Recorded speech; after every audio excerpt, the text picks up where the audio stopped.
بسم اللہ الرحمن الرحیم۔ السلام علیکم۔ عورت مختلف ادوار میں۔ نمبر 2، روم۔ یونانیوں کے بعد جس قوم کو دنیا میں عروج نصیب ہوا وہ اہل روم تھے۔ یہاں پھر وہی اتار چڑھاؤ کا مرکہ ہمارے سامنے آتا ہے جو اوپر آپ دیکھ چکے ہیں۔ رومی لوگ وحشت کی تاریکی سے نکل کر جب تاریخ کے روشن منظر پر نمودار ہوتے ہیں تو ان کے نظام معاشرت کا نقشہ یہ ہوتا ہے کہ مرد اپنے خاندان کا سردار ہوتا ہے، اسے اپنے بیوی بچوں پر پورے حقوق مالکانہ حاصل ہیں، بلکہ بعض حالات میں وہ بیوی کو قتل کر دینے کا بھی مجاز ہے۔ جب وحشت کم ہوئی اور تمدن و تہذیب میں رومیوں کا قدم آگے بڑھا تو اگرچہ قدیم خاندانی نظام بدستور قائم رہا مگر عملاً اس کی سختیوں میں کچھ کمی واقع ہوئی اور ایک حد تک اعتدالی حالت پیدا ہوتی چلی گئی۔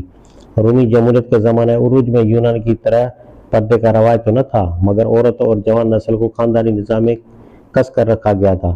عصمت و عفت خصوصاً عورت کے معاملے میں ایک قیمتی چیز تھی اور اسے معیار شرافت سمجھا جاتا تھا۔ اخلاق کا معیار کافی بلند تھا۔ ایک مرتبہ رومی سینٹ کے ایک ممبر نے اپنی بیٹی کے سامنے اپنی بیوی کا بوسہ لیا تو اسے قومی اخلاق کی سخت توہین سمجھا گیا اور سینٹ میں اس پر ملامت کا ووٹ پاس کیا گیا۔ عورت مرد کے تعلق کی جائز اور شریفانہ صورت نکاح کے سوا کوئی نہ تھی۔ ایک عورت اسی وقت عزت کی مستحق ہو سکتی تھی جبکہ وہ ایک خاندان کی ماں ہو۔ بیسوا طبقہ اگرچہ موجود تھا اور مردوں کو ایک حد تک اس طبقے سے ربط رکھنے کی آزادی بھی تھی مگر عام رومی کی نگاہ میں اس کی حیثیت نہایت ذلیل تھی اور اس سے تعلق رکھنے والے مردوں کو بھی اچھی نظر نہ دیکھا جاتا تھا۔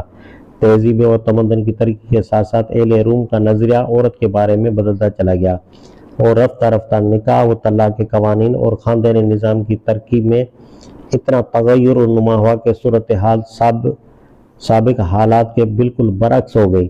نکاح محض ایک قانونی معاہدہ سول کانٹریکٹ بن کر رہ گیا جس کا قیام و بقا فریقین کی رضامندی پر منحصر تھا۔ ازدواجی تعلق کی ذمہ داریوں کو بہت ہلکا سمجھا جانے لگا۔ عورت کو وراثت اور ملکیت مال کے پورے حقوق دے دیے گئے اور قانون نے اسے باپ اور شوہر کے اقتدار سے بالکل آزاد کر دیا۔ رومی عورتیں معاشی حیثیت سے نہ صرف خود مختار ہو گئیں بلکہ قومی دولت کا ایک بڑا حصہ بتدریج ان کے حصۂ اختیار میں چلا گیا۔ وہ اپنے شوہروں کو بھاری شرح سود پر قرض دیتی تھیں اور مالدار عورتوں کے شوہر عملاً ان کے غلام بن کر رہ جاتے تھے۔ طلاق کی آسانیاں اس قدر بڑھیں کہ بات بات پر ازدواج کا رشتہ توڑا جانے لگا۔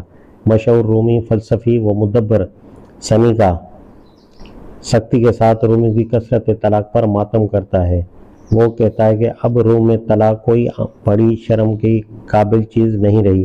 عورتیں اپنی عمر کا حساب شوہروں کی تعداد سے لگاتی ہیں۔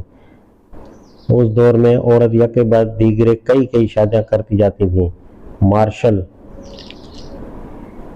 43-104 ایک عورت کا ذکر کرتا ہے جو 10 خاوند کو کر چکی تھی۔ جو دونیل ایک عورت کے متعلق لکھتا ہے کہ اس نے 5 سال میں 8 شوہر بدلے۔ سینٹ جیروم ان سب سے زیادہ ایک باکمال عورت کا حال لکھتا ہے جس نے آخری بار 23واں شوہر کیا تھا اور اپنے شوہر کی بھی وہ 21ویں بیوی تھی۔ اس دور میں عورت اور مرد کے غیر نکاحی تعلق کو معیوب سمجھنے کا خیال بھی دلوں سے نکلتا چلا گیا، یہاں تک کہ بڑے بڑے معلمین اخلاق بھی زنا کو ایک معمولی چیز سمجھنے لگے۔ کاٹو جسے 184 عیسوی میں روم کا محتسب اخلاق مقرر کیا گیا تھا، صریح طور پر جوانی کی آوارگی کو حق بجانب ٹھہراتا ہے۔ سسر وہ جیسا شخص نوجوانوں کے لیے اخلاق بلند ڈھیلے کرنے کی سفارش کرتا ہے، حتیٰ کہ اپٹیکٹس جو فلسفہ روکین میں بہت ہی سخت اخلاقی اصول رکھنے والا سمجھا جاتا تھا، اپنے شاگردوں کو ہدایت کرتا ہے کہ جہاں تک ہو سکے شادی سے پہلے عورت کی صحبت سے اجتناب کرو مگر جو اس معاملے میں ضبط نہ رکھ سکے انہیں ملامت بھی نہ کرو۔ اخلاق اور معاشرت کے بند جب اتنے ڈھیلے ہو گئے تو روم میں شہوانیت، عریانی اور فواہش کا سیلاب پھوٹ پڑا۔ تھیٹروں میں بے حیائی و عریانی کے مظاہرے ہونے لگے۔ ننگی اور نہایت فاحش تصویریں ہر گھر کی زینت کے لیے ضروری ہو گئیں۔ کعبہ گری کے کاروبار کو فروغ نصیب ہوا کہ کیسر ٹائبرس کے عہد میں معزز خاندانوں کی عورتوں کو پیشہ ور طوائف بننے سے روکنے کے لیے ایک قانون نافذ کرنے کی ضرورت پیش آ گئی۔ فلورا نامی ایک کھیل رومیوں میں نہایت مقبول ہوا کیونکہ اس میں برہنہ عورتوں کی دوڑ ہوا کرتی تھی۔ عورتوں اور مردوں کے برسر عام یکجا غسل کرنے کا رواج بھی اسی دور میں عام تھا۔ رومی لٹریچر میں فحش اور عریانی مضامین بے تکلف بیان کیے جاتے تھے، اور عوام و خواص میں وہی ادب مقبول ہوتا تھا جس میں استعارہ و کنایا تک کا پردہ نہ رکھا گیا ہو۔ وہمی خواہشات سے اس قدر مغلوب ہو جانے کے بعد روم کا قصر عظمت ایسا پیوند خاک ہوا کہ پھر اس کی اینٹ بھی اپنی جگہ پر قائم نہ رہی۔